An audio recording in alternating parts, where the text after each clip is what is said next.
नमस्कार, छत्तीसगढ़ डिबेट में आपका स्वागत है। और आज हम छत्तीसगढ़ डिबेट में बात करेंगे रायपुर दक्षिण का रण, यानी कि रायपुर दक्षिण की जो सीट खाली हुई बृजमोहन जी की जो परंपरागत सीट थी, उस पर अब चुनाव डिक्लेयर हो गया है।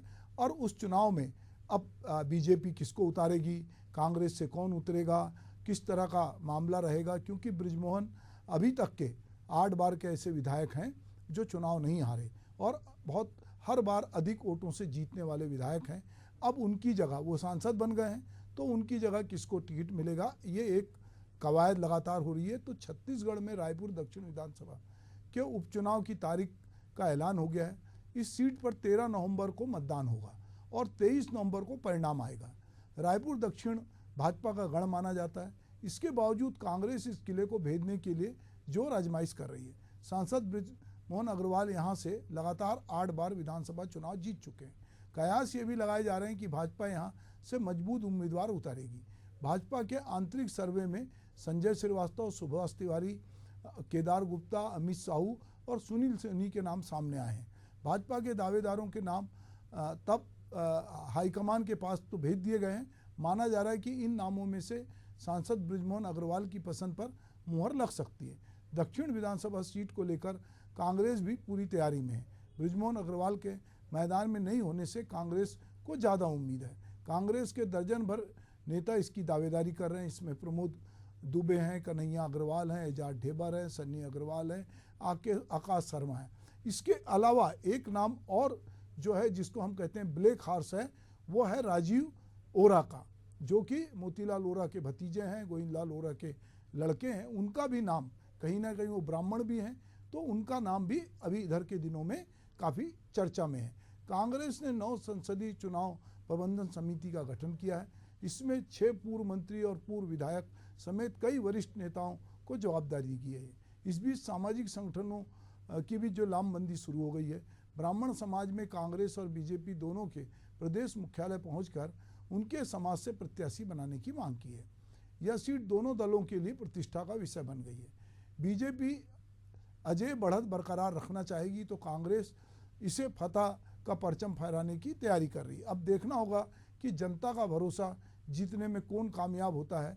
रायपुर दक्षिण के रण पर चर्चा शुरू करने से पहले आइए सुनते हैं कि इस बारे में नेतागण क्या कुछ कह रहे हैं।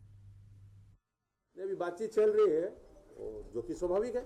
स्वाभाविक रूप से दक्षिण का चुनाव और हमारे यहाँ पराजय योद्धा रहे, वहाँ से बृजमोहन जी लगातार वर्षों से दक्षिण का चुनाव भारतीय जनता पार्टी के पास ही रहा है विधानसभा का। तो निश्चित रूप से जिस तरीके से संगठनात्मक रूप से जो तैयारियां होनी, उस तैयारी पर भारतीय जनता पार्टी कसरत भी कर रही है, मेहनत भी कर रही है। सभी तरफ से जो चिंताएं होनी चाहिए, सभी चिंताओं की। कांग्रेस पार्टी लगातार उपचुनाव की तैयारियां कर रही है और उपचुनाव हम मजबूती के साथ लड़ेंगे और इसके लिए नेता, कार्यकर्ता, पार्टी पूरी तरह से उपचुनाव के लिए तैयार है। कैंडिडेट हमारे पास लंबी फहरिस्त है, लेकिन जो मजबूत होगा, जीतने के लायक होगा और सभी समीकरणों में फिट होगा, तो निश्चित रूप से पार्टी उसको कैंडिडेट बनाएगी और ये चुनाव पार्टी लड़ेगी। तो चलिए हम बात करते हैं। चूंकि मीडिया में बहुत सारी खबरें तैरती है, बहुत सारे नाम आते हैं, पर वाकई में किन किन तरह की तैयारी चल रही है कि जिसको टिकट मिलेगी, पार्टी के लोगों को चाहे खुशी खुशी करना पड़े या मजबूरी में, उसके लिए काम तो करना पड़ेगा। और रायपुर दक्षिण में एक प्रतिष्ठा बृजमोहन अग्रवाल की खुद की लगी हुई है, क्योंकि जिसको भी टिकट मिलेगा उसको जिताने की जवाबदारी बृजमोहन अग्रवाल की होगी। इसलिए यह भी कोशिश हो सकती है कि बृजमोहन अग्रवाल की पसंद के कैंडिडेट को ही क्यों ना टिकट दिया जाए। तो चलिए हम इस पर बातचीत करेंगे और हमारे साथ बातचीत करने के लिए निशिकांत पांडे जी बीजेपी के प्रवक्ता हैं, उनका बहुत बहुत स्वागत है। और अभिमन्यु मिश्रा जी हैं कांग्रेस के प्रवक्ता, उनका भी स्वागत है। तो अभिमन्यु जी ये बताइए कि ये सीट हम लंबे अरसे से देख रहे हैं, 8 बार यानी 40 साल। तो लगातार कांग्रेस ने हर बार यहाँ से एक नया उम्मीदवार उतारा और हर बार प्रयोग किया, और बृजमोहन जी के सामने वो प्रयोग फेल होता गया। हर बार ऐसा नहीं हुआ कि उसको रिपीट किया हो कांग्रेस ने। और अब फिर जो नाम आ रहे हैं उसमें भी सब नए नाम हैं। पुराने नाम में अगर कन्हैया अग्रवाल का नाम छोड़ दिया जाए तो बाकी नए नाम हैं। जो वोटर हैं दक्षिण के, उसमें या तो ब्राह्मण ज़्यादा हैं या मुस्लिम हैं और कुछ अदर कास्ट के लोग हैं। तो ये नाम अलग अलग तरह से आ रहे हैं। और जो नाम अभी मैंने, जैसा कि आपने मेरी बातचीत में सुना हो कि अभी हम लोग जो नाम ले रहे थे उसमें प्रमोद दुबे का नाम था, ज्ञानेश शर्मा का नाम था और ऐसे आकाश शर्मा का नाम था। एक नाम मैंने नया जोड़ा, वो राजीव ओरा का नाम था, क्योंकि वो मोतीलाल ओरा के परिवार के गोविंदलाल जी के लड़के रहे हैं और लंबे समय से कांग्रेस को बहुत नज़दीक से चीज़ों को देखते हैं और ये सब ब्राह्मण हैं। इसके अलावा एजाज ढेबर का नाम आ रहा है। तो ये कुछ नाम आ रहे हैं। तो किस तरह की तैयारी है कि आप बृजमोहन जी के इस अवैध गढ़ में किस तरह से सेंधमारी करेंगे, जबकि छत्तीसगढ़ में भाजपा की सरकार है, लगातार भाजपा का परचम फहराता जा रहा है। जहाँ चुनाव होते हैं वहाँ पर अन्य प्रदेशों में उपचुनाव हैं, तो भाजपा लगातार मजबूत होती जा रही है। तो ऐसे में कांग्रेस किस तरह से दक्षिण में अपनी सेंध लगाएगी और किस तरह से वो सीट कांग्रेस कभी बीजेपी से छीन पाएगी? अभिमन्यु जी। जी सुभाष जी नमस्कार, नमस्ते। निशिकांत जी को मेरा नमस्कार। देखिए जाहिर सी बात है और बिल्कुल इस बात से कोई इनकार नहीं कर सकता कि जबरदस्त परफॉर्मेंस रहा है दक्षिण विधानसभा में बृजमोहन अग्रवाल जी का। 35 साल से वहां के विधायक रहे, उनके 35-36 साल छात्र राजनीति से वहां पे रहे और कांग्रेस ने भी अपना समय समय पर अलग अलग प्रत्याशियों का अपने अपने साथ उतारे हैं और जीतने में नाकाम रही है, ये भी बिल्कुल सत्य है। लेकिन ये भी सत्य है कि पार्टी से इतर और भारतीय जनता पार्टी के संगठन से ऊपर बृजमोहन अग्रवाल जी की वहां व्यक्तिगत छवि भी है, उनके व्यक्तिगत संबंध है, उनका एक व्यक्तित्व है। ये सब चीजें मायने रखती हैं। चाहे आप प्रत्याशी दूसरा उतारेंगे, चाहे आप कहते हैं कि हाँ उन्हीं के पसंद का है, वो उनके साथ साथ घूम करके डोर टू डोर प्रचार भी करेंगे, बिल्कुल ठीक बात है, क्योंकि भारतीय जनता पार्टी में है वो तो करना ही करना है।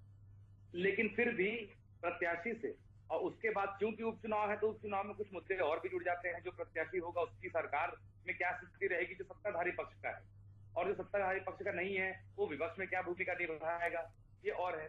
उसके बाद जो 9-10 महीने 11 महीने की जो सरकार चली है उसमें जो चीजें हुई हैं, जो लॉ एंड ऑर्डर के फेलियर हैं, उसके बाद जो लगातार महिलाओं के खिलाफ बढ़ते अपराध हैं और भी चीजों में जो सरकार फेलियर रही है, उस मुद्दों को भी हम लेके जाएंगे, बिल्कुल इस चुनाव में लेकर के उतरेंगे। और जहां तक प्रत्याशी चयन का है, हमारे बिल्कुल आपने बताया बहुत सारे प्रत्याशी हैं, लोकतांत्रिक पार्टी है, सबको अपने अपने दावेदारी करने का हक है और सब दावेदारी कर भी रहे हैं। लेकिन आखिरी जो फैसला है वो तो आलाकमान के हाथ में रहता है। आलाकमान फैसला लेती है किसको चुनाव लड़ाना है और उसके लिए पार्टी मिलकर चुनाव लड़ती है। बल्कि असमंजस की स्थिति जो है वो मुझे ऐसा लगता है कि भारतीय जनता पार्टी के अंदर है। जो प्रत्याशी है, कुछ प्रत्याशी ये सोच रहे हैं चुनाव लड़ने से कि कहीं उनको ये डर है कि बृजमोहन अग्रवाल जी उनको निपटा ना दें। उसके बाद पार्टी को ये डर है कि अगर उनके पसंद के कैंडिडेट को नहीं दिया गया तो क्या पता वो पूरे खुले मन से काम करें ना करें। तो बहुत सारी चीजें हैं। और दूसरी, जैसे आपने हमारी तैयारी बताई, 19 वार्ड है वहां पे, आप लगातार देख लें जिस तरह के भारतीय जनता पार्टी के लोग दावे करते हैं कि हमारी वहां बूथ प्रबंधन है, हमारा वहां संगठन का प्रबंधन बहुत मजबूत है, तो लगातार चाहे आप 2018 के पहले चुनाव लें, उसके बाद उसके विधानसभा के पास नगर निगम चुनाव जब भी हुए, हमने हमारे पार्षदों ने वहां अच्छा परफॉर्म किया है। बिल्कुल, क्योंकि बृजमोहन अग्रवाल जी उनके लिए भी प्रचार करते होंगे, उनके पूरे भाजपा के पार्षदों के लिए करते होंगे, तब भी हमारे पार्षदों का वहां परफॉर्मेंस अच्छा रहा है। इसलिए हम बिल्कुल एक नई उम्मीद के साथ इस चुनाव में जरूर उतरे हैं। और चाहे जो प्रत्याशी हो, हमें इससे कोई फर्क नहीं पड़ता कि भारतीय जनता पार्टी की तरफ से कौन प्रत्याशी होगा या कौन नहीं होगा। जो भी प्रत्याशी होगा और हमारी तरफ से पार्टी जिसको चुनेगी, बिल्कुल पूरे जी जान से कांग्रेस पार्टी उसको जिताने की कोशिश करेगी और चुनाव अच्छा होने की संभावना है। और क्योंकि भारतीय जनता पार्टी पहले से ही अति उत्साह में और ओवर कॉन्फिडेंस में है, तो बिल्कुल हम इस बात को लेके अश्योर्ड हैं कि हम इस चुनाव में परफॉर्म करेंगे। जी चलिए, उम्मीद है। मैं निशिकांत जी आपके पास आऊँगा। चर्चा में मैंने कुछ नाम बताए, कुछ नाम और भी मेरे पास थे। एक मीनल चौबे जी का भी नाम चर्चा में था। एक आपकी पार्टी के कोषाध्यक्ष हैं जैन जी, उनका नाम भी चर्चा में आया है। तो बहुत सारे नाम चर्चा में आए हैं।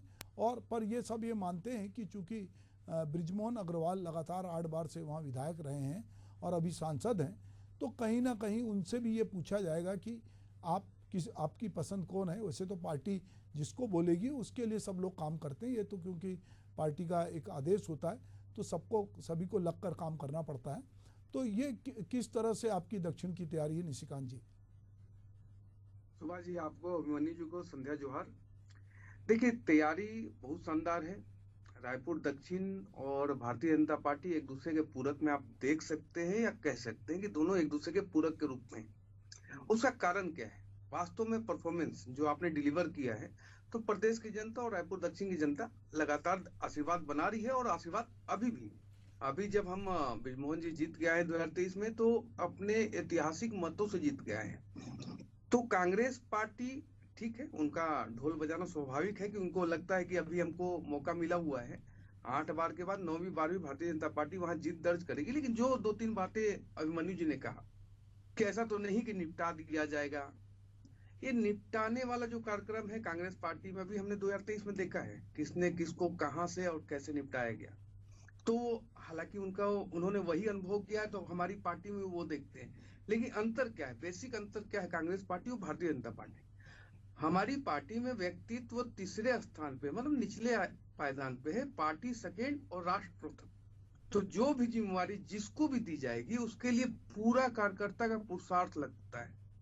2018 के चुनाव में जब लैंडस्लाइड विक्ट्री कांग्रेस को मिली थी सुभाष जी, तब भी रायपुर दक्षिण हमारे पास था, आज भी रायपुर दक्षिण हमारे पास है, और आने वाले 13 नवंबर को जो चुनाव है और जब परिणाम आएंगे तो भी रायपुर दक्षिण हमारे पास रहेगा। क्योंकि जो सुशासन की बात हम करते हैं, जो हमने चुनाव के पूर्व वायदे किए थे, जो हमने डिलीवर किया है लगातार जनता को, उसका परिणाम हमको मिलता है। क्योंकि भारतीय जनता पार्टी 24/7 जो है, जनता के विकास को अपने ध्येय में रख के कार्य करती है। इसका परिणाम हमको लगातार मिलता है। अभी बहुत ज्यादा दिन पुरानी बात नहीं, हरियाणा के चुनाव में इन्होंने लगातार, कांग्रेस पार्टी और राहुल गांधी जी लगातार टीका टिप्पणी करते रहे। परिणाम आपके समक्ष है। और ये हरियाणा का चुनाव कोई सिंपल सा चुनाव नहीं था सुभाष जी। यहीं से किसान आंदोलन सो कोल्ड बना था, यहीं पे रोड हाईवे जाम किया गया था, यहीं पे हजारों किसान के रूप में लोग बैठे थे। उसके बाद प्रदेश की जनता ने जो आशीर्वाद दिया, इसका मतलब क्या होता है कि किसान के रूप में तथाकथित लोग को बैठाया गया, टूल किट का हिस्सा बनाया गया, इंडी गठबंधन ने उसको स्प्रेड किया, लेकिन जनता के बीच में था। आदरणीय नरेंद्र मोदी जी की डिलीवरी को वो स्वीकार करते हैं, और सशक्त भारत और विकसित भारत के संकल्प को स्वीकार करते हुए भारतीय जनता पार्टी के साथ चलना चाहते हैं। रही बात उपचुनाव, देखिए रायपुर दक्षिण का उपचुनाव है, प्रदेश में हमारी सरकार है और लगातार हम प्रदेश की जनता के लिए विकास उन्मुख कार्य कर रहे हैं, जिसका आपको हर वर्ग को इसका लाभ मिल रहा है। तो उस हिसाब से अगर आप देखें, लेकिन एक बात जो हमारे अभिमन्यु मिश्रा जी ने की, वो बात सही है कि वार्डों में 11 पार्षद कांग्रेस पार्टी के हैं। 2023 के पहले भी थे, चुनाव तो अभी हुआ नहीं है, वो तो 4 साल 4.5 साल से 5 साल से हैं। हमारे साथी पार्षद हैं, तो क्या आपके पार्षदों द्वारा आपके प्रत्याशियों को निपटा दिया गया, ऐसा कहना चाहते हैं अभिमन्यु मिश्रा जी? ऐसा नहीं है। प्रदेश की जनता और रायपुर दक्षिण की जनता के सूझबूझ पे प्रश्न चिन्ह लगाना ठीक बात नहीं है। हार जीत चलती रहती है, लेकिन आपको जनता के आशीर्वाद को स्वीकारना होगा, चाहे हार मिले चाहे जीत मिले। हम बिल्कुल श्योर है कि रायपुर दक्षिण जो हमारा था, हमारा है, वो हमारा रहेगा। उसका कारण बस एक है, भारतीय जनता पार्टी की रीति नीति। दूसरा, जो बृजमोहन जी सांसद बन गए, उसके कारण उपचुनाव हो रहा है, तो लगातार कांग्रेस पार्टी टीका टिप्पणी करते हैं कि उनको अपमानित किया जा रहा है, उनको इग्नोर किया जा रहा है। बात ऐसा नहीं, बृजमोहन जी कहीं नहीं गए हैं। हाँ, उनकी भूमिका थोड़ी सी बदली है। पहले अर्जुन के रूप में वो स्वयं चुनाव लड़ते थे, अभी भगवान श्री कृष्ण के रूप में, सारथी के रूप में वो चुनाव लड़ेंगे। तो किसी को अगर जरा सा भी शंका है कि बृजमोहन अग्रवाल जी हमारे जो आदरणीय नेता हैं वो कहीं जा रहे हैं, तो इस शंका से बाहर निकले। बृजमोहन अग्रवाल जी के दिल में रायपुर दक्षिण, और रायपुर दक्षिण के दिल में बृजमोहन अग्रवाल जी को कोई नहीं निकाल सकता। इसी कारण वो जन जन के नेतृत्वकर्ता बने हुए हैं। सिर्फ रायपुर दक्षिण नहीं, पूरे प्रदेश के अगर जन जन के नेता के रूप में कोई बिरले होते हैं तो एक बृजमोहन अग्रवाल जी भी हैं। तो कहीं भी आप दिल में ये बात रखिए, लेकिन आप टफ फाइट दीजिए, अच्छे मुद्दा उतारिए। जो आपके ओपनर बैट्समैन है, अगर दीपक बेद जी अगर लगता है कि उनको चुनाव लड़ाने से वहां फायदा हो सकता है, स्वागत करते हैं हम भारतीय जनता पार्टी कार्यकर्ता के रूप में। आप अपने सर्वोच्च नेता को उतारिए, वहां मजा आएगा। जी सुभाष जी। तो दरअसल आपको लग रहा है, पर एक बात बताओ निशिकांत, अभी आप ही ने मुझे अपनी जानकारी दी कि जब ये नगर निगम का चुनाव होता, फिर नगरीय प्रशासन का चुनाव होने वाला, इस बार सरकार ग्राम पंचायत और नगरीय के चुनाव एक साथ कराने की सोच रही है। नगरीय प्रशासन में बृजमोहन अग्रवाल उसी वार्ड में जन जन के, उनके दिल में, दक्षिण के दिल में बृजमोहन है, तो फिर वहां से इतने पार्षद कैसे जीत गए थे कांग्रेस के? सुभाष जी, यही जनता का मैंडेट है, आपको हाँ। इसको समझना पड़ेगा। हाँ। ये जनता का आशीर्वाद है, इसको इग्नोर नहीं कर सकते। पार्षद का चुनाव जो व्यक्तित्व के आधार पे लड़ा जाता है, वहां पे जो मार्जिन भी आप देखिए, एक ही मोहल्ले के दोनों व्यक्ति होते हैं, दोनों का आपस में संबंध होता है, तो कहीं ऊपर कहीं नीचे होता है। लेकिन मैं जो बात कहा कि 11 पार्षद अभी भी आपके हैं, उसके बाद 67,000 अगर मैंडेट मिलता है, 67,000 से लीड मिलती है, तो क्या कांग्रेस पार्टी के पार्षदों द्वारा आपके प्रत्याशियों को निपटा दिया गया, ऐसा कहना चाहते हैं अभिमन्यु जी? तो मुझे बड़ा दुर्भाग्यपूर्ण लगता है। ऐसा नहीं होता राजनीति में। और आप लोग नहीं नहीं, हैं मुझे कांग्रेस लगता है पार्टी में, निशिकांत जी, जो आप ही ने कहा जी। था अभी कि बृजमोहन जी का व्यक्तित्व जो है सबसे अलग है, उनका अलग। जीवंत रिलेशनशिप है, वो खुद चुनाव लड़ते हैं, उनका जनता के साथ सीधा संबंध था। वो हो सकता है वो पार्षद भी जिनके साथ उनके, मैं बहुत सारे लोगों को ऐसा जानता हूँ जो पॉलिटिक्स में बृजमोहन जी के साथ नहीं है, पर व्यक्तिगत जीवन में उनके साथ बहुत बार दिखते हैं, क्योंकि वो उनके सुख दुख में खड़े होते हैं। तो बहुत सारे ऐसे लोगों को हम जानते हैं, चूँकि लंबे समय से हम भी इसी शहर में रहते हैं, तो हमको मालूम है कि उनके संबंध लोगों के साथ हैं। पर अब चूंकि बृजमोहन सीधे नहीं है इस चुनाव में, अब कोई ना कोई व्यक्ति चुनाव लड़ेगा, तो जो चुनाव व्यक्ति लड़ेगा उसमें बृजमोहन जी ठीक है उसकी वकालत करेंगे, पर बरद्वार दक्षिण के मतदाता को यह भी लग रहा है कि जिस आदमी को हमने सर्वाधिक वोटों से जिताया, जिस आदमी को सरकार में मंत्री बनाए, उसको रातों रात पार्टी ने आदेशित कर दिया कि वो सांसद बन जाए, और वो पार्टी का अनुशासित सिपाही था, मन मरहोस के वो सांसद का चुनाव भी लड़े, जीत गए, अब सांसद बन गए। तो कहीं ना कहीं ये एक दुविधा की स्थिति पहली बार मतदाता के सामने आई है कि इस चुनाव में बृजमोहन नहीं है, तो बृजमोहन नहीं तो कौन, हम किसको चुने? जो बात कही उसका जवाब मैं दिया था कि देखिए हमारी पार्टी का कल्चर थोड़ा अलग है। व्यक्ति बिल्कुल निचले पायदान पे है, पार्टी सेकंड और राष्ट्र प्रथम। आप जब ये कह रहे हैं कि बृजमोहन जी जीत कर रहे हैं, मैं ये कह रहा हूँ कि भारतीय जनता पार्टी लगातार 8वीं बार वहां जीत के आई है, 9वीं बार भी हम जीतने जा रहे हैं। जो सिंबॉलिक बात कर रहे हैं, बृजमोहन जी का कोई सानी नहीं, कोई दूसरा नहीं हो सकता बृजमोहन अग्रवाल, इसमें कोई शंका नहीं है, न पक्ष न विपक्ष कहीं की भी चर्चा करो। लेकिन परिवर्तन संसार का नियम है, इसकी स्वीकृति आपको देनी होगी। परिवर्तन होता ही है, लगातार सीटें बदलती हैं, लोग विधायक से सांसद होते हैं, सांसद से खुद दीपक बैज साहब, इससे पहले के टर्म में देखिए तो सांसद भी थे, विधायक भी थे, आज दोनों नहीं है। तो परिवर्तन होता है। लेकिन जो आप बात करें कि बृजमोहन जी नहीं है, मैं आपको पुनः कह रहा हूँ, बृजमोहन अग्रवाल जी कहीं नहीं गए हैं। बृजमोहन अग्रवाल जी रायपुर दक्षिण में स्थापित हैं, उनके हृदय में दक्षिण और दक्षिण के हृदय में बृजमोहन अग्रवाल जी और भारतीय जनता पार्टी है। इससे बाहर जाने की कोई आवश्यकता नहीं। दूसरा, जो उम्मीदवार होगा, कमल का फूल जो निशान है हमारा, वही उम्मीदवार है। नाम जो भी आएंगे, सारे कोटि कोटि कार्यकर्ता जिस प्रकार 67,000 की लीड करा के आए, उससे ज्यादा, उससे कहीं ज्यादा समर्पण के साथ हम काम करके इससे ज्यादा लीड लेने की प्रयास है हमारी जीत सुनिश्चित है, इसमें कोई शंका नहीं है। लेकिन कांग्रेस पार्टी को प्रयास ताकत से करना चाहिए। अभिमन्यु जी बताइए क्या कह रहे हैं निशिकांत जी, इनकी बात पे आपका क्या कहना है? जी, मैंने पहले भी कहा, यही जो उनका ओवर कॉन्फिडेंस है, ये इनको लेके डूबने का कारण बनेगा। उन्होंने एक सवाल पूछा कि जब 11 पार्षद कांग्रेस के हैं और 7 बीजेपी के हैं उस क्षेत्र में, तो क्या विधानसभा चुनाव में निपटाते हैं क्या? तो वो उनकी ही बात का जवाब है। अगर वहां पे कांग्रेस के पार्षद ज्यादा हैं और भारतीय जनता पार्टी के कम हैं, और हर बार ये होता है, उसके बाद जब भी विधानसभा चुनाव होता है बृजमोहन जी जीतते हैं, माने ये उनके व्यक्तिगत व्यक्तित्व का कमाल है चुनाव जीतना। तो आपका प्रबंधन कहाँ से आ गया उसमें? ये भारतीय जनता पार्टी की कहां से बात आ गई उसमें? अगर पार्टी का प्रबंधन इतना मजबूत होता तो अपने पार्षदों को भी आप जिता के लाते। यही सवाल मैं आपसे ही पूछ सकता हूं कि क्या आपके कार्यकर्ता वहां आपके पार्षदों को निपटाने भिड़ जाते हैं क्या विधानसभा के बाद? लेकिन ये सवाल नहीं है। आप देखेंगे 2-3 सवाल और रखे। हरियाणा चुनाव की बात की निशिकांत जी ने, तो जरूर उसमें हम कुछ गलतियों की वजह से हार गए। लेकिन जैसा कि आप देखेंगे ज्यादातर सीटों में हमारे जीत की जो मार्जिन थी वो बहुत कम थी। उसके बाद जो anti incumbency Bharatiya Janata party के खिलाफ थी, अपने मुख्यमंत्री को हटा के उन्होंने खुद उस चीज को एक्सेप्ट किया। अब उस चीज का कोई ये लोग डायरेक्ट एक्सेप्ट नहीं कर सकते, लेकिन मुख्यमंत्री को हटाना माने वो आप मान जाइए कि आपका कार्यकाल 10 साल का जो था वो कहीं ना कहीं कुछ ना कुछ ठीक ठाक नहीं था, उसमें गड़बड़ थी और पार्टी को आपके में हारने की भी अंदेशा था। उसके बाद आधे चुनाव के बाद आरएसएस की एंट्री और उनके बदलाव किया जाना उनके द्वारा, ये सब इंगित करता है कि हाँ बिल्कुल थोड़ी बहुत गलती हुई, कांग्रेस पार्टी जैसे सरकार ना बना सकी।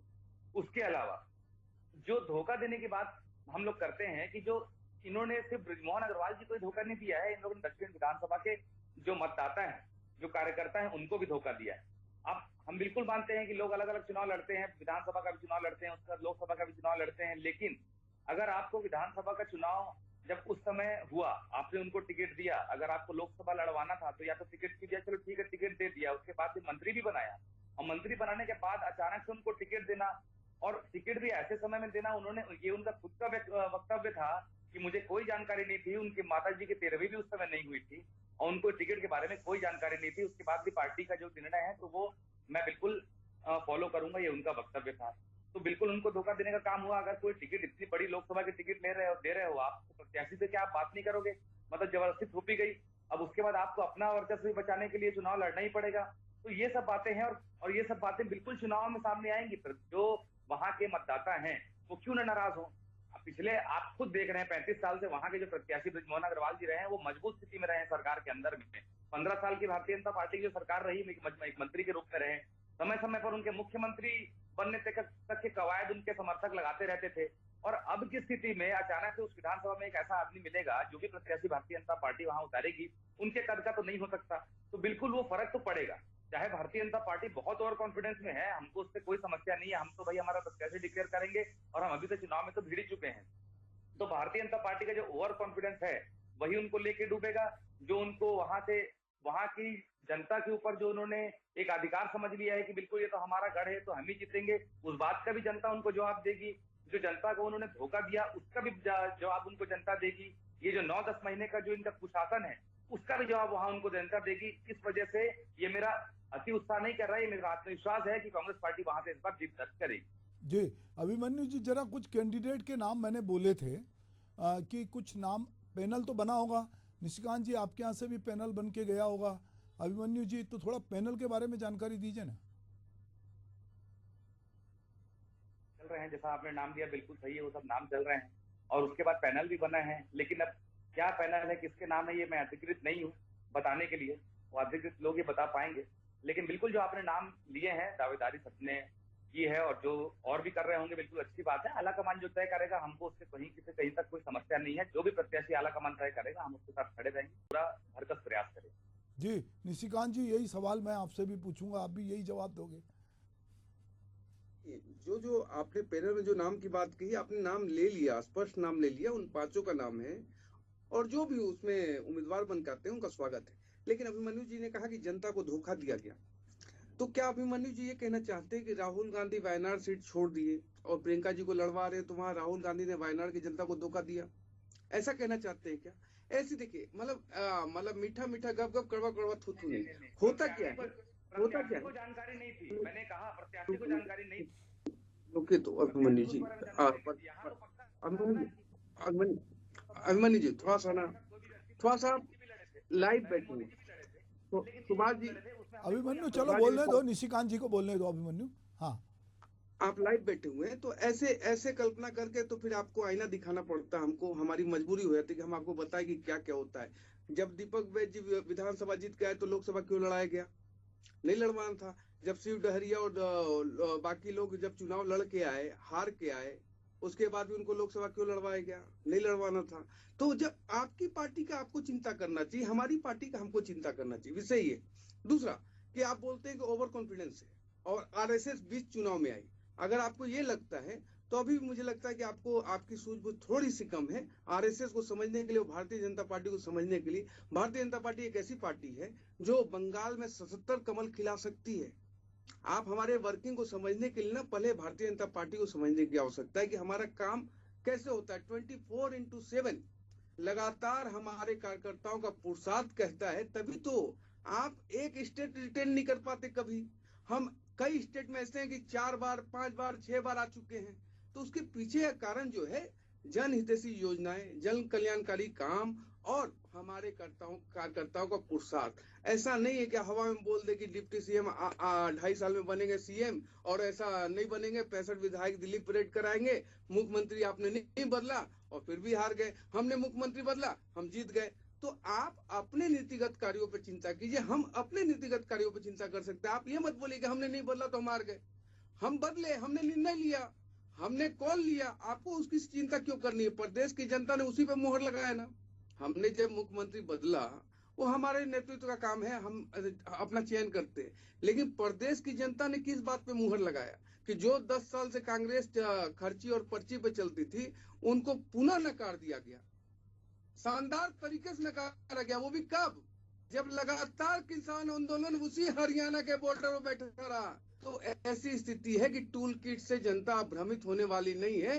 प्रदेश हो या केंद्र हो, सभी जगह भारतीय जनता पार्टी आदरणीय नरेंद्र मोदी जी के नेतृत्व में सशक्त भारत, विकसित भारत के संकल्प के साथ आगे बढ़ रही है और कोई नहीं है टक्कर में। क्यों पड़े हो चक्कर में अभिमन्यु जी? जी सुभाष जी। जी अभिमन्यु जी कुछ कहना चाह रहे थे आप? बिल्कुल यही जो इनका ओवर कॉन्फिडेंस को लेके डूबेगा, जो बोल रहे हैं टक्कर में, तो बिल्कुल कांग्रेस पार्टी हमेशा से रही है और 35 सीट हमारे पास अभी भी है। याद करें, आप तो 14-15 पे सिमट गए थे 15 साल राज करने के बाद। तो पब्लिक का मैंडेट है, वो तो जीत हार होती रहती है, उसको देख के आप सही गलत का फैसला नहीं कर सकते। हम इस विधानसभा की बात कर रहे हैं और इस विधानसभा में हम पूरा अपना जो दमखम लगाने वाले हैं और बिल्कुल हम जीत कर आने वाले। जी, तो सवाल ये है कि जो कैंडिडेट डिक्लेयर होगा, दोनों ही पार्टी ये कह रही कि जो डिक्लेयर होगा हम उसके साथ खड़े होंगे। और हमने देखा कि बृजमोहन जी जब 8 बार चुनाव लड़े तो 8 बार कांग्रेस ने वहाँ हर बार एक नए आदमी को उतारा। पिछले चुनाव में भी महाराज जी को, चूँकि वो यहाँ से चुनाव नहीं लड़ते थे, तो उनको आदेशित किया गया और वो बेमन से यहाँ चुनाव लड़ने आए और अंत में उन्होंने राजनीति से किनारा किया। उसके पहले कन्हैया अग्रवाल को उतारा जो बहुत कम वोटों से हारे थे। और लगातार हम देखते हैं कि राजकमल सिंघानिया से लेकर एक लंबी फहरिस्त है जो बृजमोहन जी के खिलाफ चुनाव लड़ते रहे और वो हारते रहे।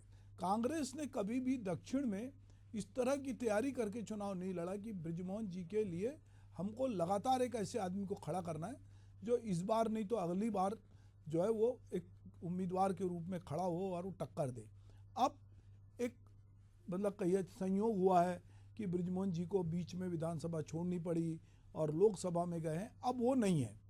तो ये एक प्रकार से कांग्रेस के लिए एक और मौका है कि माइनस बृजमोहन, अगर पूरा जादू बृजमोहन जी का है तो माइनस बृजमोहन इस बार वो चुनाव में क्या गुल खिलाती हैं, ये कांग्रेस के पास एक अवसर है। उसी तरह बीजेपी के सामने चुनौती है कि ठीक है कि ये बृजमोहन जी की सीट थी पर पार्टी सर्वोपरि है, पार्टी जिसको भी टिकट देगी और यहाँ पर भाजपा को लोग जिताते रहे हैं, तो ये भाजपा के लिए भी है कि भाई माइनस बृजमोहन भला ही वो प्रचार करेंगे पर पार्टी जो है वो अपना परचम लहराएगी और ये पार्टी बताएगी कि पार्टी में जो है पार्टी व्यक्ति से बड़ी है, वो ये भी एक प्रकार का है। तो ये एक पूरी जनता के सामने, और जैसा आप कह रहे हैं कि 10 महीने का कार्यकाल भी है, तो 10 महीने के कार्यकाल की भी थोड़ी समीक्षा होगी। तो मुझे लगता है कि अभी अब चुनाव डिक्लेयर हो चुका है, 13 नवंबर को चुनाव है, तो मुझे लगता है कि अब कैंडिडेट भी 2-4 दिन में डिक्लेयर हो जाएंगे और तब हम बैठेंगे कि कौन कैंडिडेट है। अभी तो सिर्फ हम उन नामों की चर्चा कर रहे थे जिनके नाम कहीं ना कहीं मीडिया में हैं, बातचीत में हैं। हम उन्हीं नाम पर, चाहे वो नंदन जैन की बात हो, चाहे वो हम बात करें श्रीवास्तव की, संजय श्रीवास्तव की, सुनील सोनी की, हम बात करें सुभाष तिवारी की, मीनल चौबे की, तो ये कुछ नाम हैं जो बीजेपी की तरफ से कहीं ना कहीं चर्चा में आ रहे हैं। हो सकता है कोई नया नाम भी बीजेपी खड़ा कर दे, क्योंकि बीजेपी इस तरह के प्रयोग करते रहती है। इसी तरह कांग्रेस में भी कुछ नाम आ रहे हैं और वो नाम को लेकर भी काफ़ी चर्चा है। हो सकता है कांग्रेस भी किसी नए व्यक्ति को, जो कि जिसका नाम ना हो, उसको कैंडिडेट बनाए। पर कई बार हम देखते हैं कि जातिगत जो बाहुल्यता होती है उसको भी देखा जाता है और बहुत सारे उस आदमी के पास चुनाव लड़ने का कितना मादा है, कहीं ऐसा तो नहीं कि बीच में वो आदमी बैठ जाए, ये भी देखा जाता है। तो हम देखेंगे कि आने वाले समय में दक्षिण के रण में कौन कौन से रणवीर जो हैं वो खड़े होते हैं और किस तरह से ये रण बिना बृजमोहन अग्रवाल की उम्मीदवारी के कौन आदमी इस चुनाव में आगे आता है। आप मेरे साथ इस डिबेट में शामिल हुए, आपका बहुत बहुत धन्यवाद। नमस्कार।